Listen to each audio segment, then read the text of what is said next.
नमस्कार मित्रांनो, आपण वैजापूर तालुक्यातील सटाणा या गावी देवकर गोट फार्मवरती व्हिजिट केलेली आहे.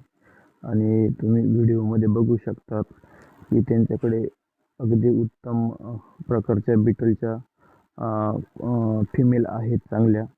आणि ते बिटल फार्मिंग अतिशय चांगल्या पद्धतीने करता या ठिकाणी. आमचे मित्र आणि आम्ही त्यांच्या फार्मवरती व्हिजिटसाठी गेलेलो होतो. त्या ठिकाणी आम्हाला अतिशय उत्कृष्ट दर्जाच्या फिमेल बघायला मिळाल्या. तसेच त्यांच्या फार्मवरती जे मेन ब्रीडर होते, अर्जुन नावाचा जो मेन ब्रीडर होता, आणि त्याच्यापासून झालेलं प्रोडक्शन पण आम्हाला बघायला भेटलं.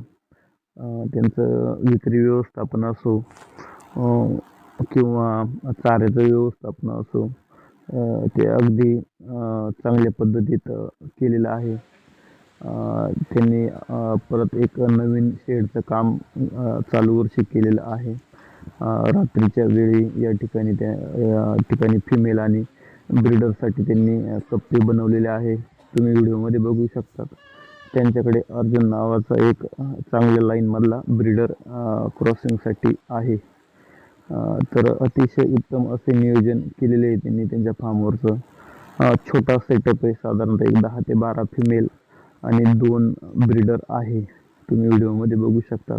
अतिशय उत्तम काम केलेलं आहे त्यांनी त्यांच्या फार्मवरती.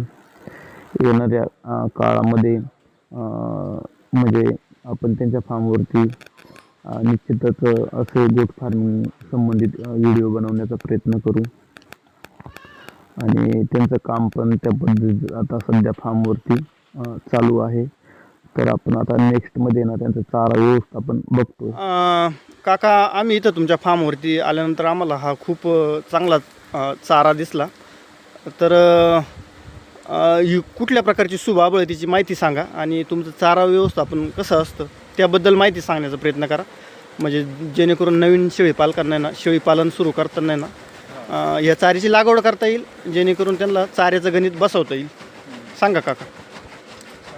सुबाबळ लावली आम्ही आता ते 5 वर्ष झाले बरं का. 5 वर्ष झाली. साधारणतः किती क्षेत्रावरती लागवड आहे? हे 11 गुंठ्यावर लागवड आहे. अच्छा. पण चारा हा शेळीचा म्हणजे खूप आवडीचा आहे. हां, याला काय म्हणतात, वंडर ग्रास सुबाबळ ना? हा, वंडर ग्रास. मित्रांनो, तुम्ही आता बाकीच्या व्हिडिओमध्ये बघू शकता. म्हणजे साधारणतः आपल्याकडे पाऊस पडून आता एक 2 ते 3 आठवडेच झालेले, पण तुम्ही बघू शकतात का बारमाही चारा आहे हा. आणि आपल्याकडे पाण्याचं नियोजन असेल तर आपल्याला उन्हाळ्यामध्ये पण कटिंग भेटतं आणि पावसाळ्यामध्ये तर कुठलंही पाणी न देण्याची म्हणजे पाणी देण्याची गरज पडत नाही. निसर्गाच्या पाण्यावरती अतिशय मोठ्या प्रमाणात वाढतं. हे बघा, साधारणतः त्यांनी 10 ते 12 गुंठे क्षेत्रावरतीची लागवड केलेली आहे. आता बघा, ह्या एंडला आता त्या सऱ्या म्हणजे चारा कटिंग संपत आलेल्या आहे. 2 ते 4 सऱ्या बाकी आहे. परंतु इकडं परत जो नव्याने ज्या पहिल्या सुरुवातीच्या कटिंगच्या सऱ्या आहेत त्या परत वाढलेल्या आहे. म्हणजे बघा का हा सुबाबीचा वंडर ग्रास सुबाबळ म्हणून प्रकार हा. म्हणजे याला आहे ना शेंगा येते नाही मित्रांनो. आणि आपल्या शेतामध्ये ना शेंगांचं प्रमाण वाढत नाही आणि नवीन झाडं उगवती नाही. फक्त याला मोठ्या प्रमाणात म्हणजे चारा येतो, हिरवा चारा भरपूर प्रमाणात भेटतो. आणि त्या शेळ्या म्हणजे निसर्गा म्हणजे समजा पावसाळा चालू असेल तर पावसाळ्यामध्ये ओल्या परिस्थितीमध्ये सुद्धा हा चारा खूप आवडीने खातात.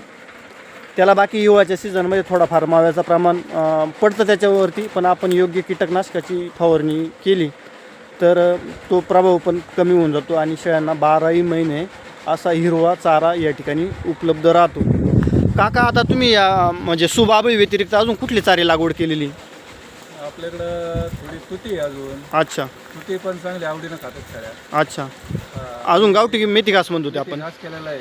अच्छा. आणि काही मुरघास असतो, तुरभूस असतो. हां हां हां. म्हणजे तुम्ही वाळलेला चारा, हिरवा घास आणि मुरघास असं सर्व चाऱ्याची योग्य पद्धतीनं सांगड बसवलेली आहे. बघा मित्रांनो, आता तुम्ही बघू शकतात का हिरव्या चाऱ्यामध्ये त्यांनी सुबाबळ, गावठी मेथी घास आणि तुती ह्या मेन चारा पिकांची लागवड केलेली आहे. त्यांनी पाण्याचं पण नियोजन केलेलं आहे. शेततळं बनवलेलं आहे त्यांनी साधारणतः एक बिघा क्षेत्रावरती. आणि त्यांच्याकडे 12माही पाण्याची त्यांनी सोय उपलब्ध केलेली आहे. परत त्यांनी त्यांच्या फार्मवरती बिटल जातीच्या चांगल्या शेळ्या आणि चांगले ब्रीडर ठेवलेले आहे आणि त्यांनी त्याच्यातून आर्थिक उन्नती साधलेली आहे. बघा आपल्या ग्रामीण भागामध्ये शेतकरी वर्ग आहे ना असं शेतीला जोड म्हणून शेळीपालनाची निवड करतो आणि योग्य ब्रीड, योग्य चारा व्यवस्थापन असा सर्व गोष्टींचा मेळ बसून शेळीपालनातून आर्थिक प्रगती करत आहे.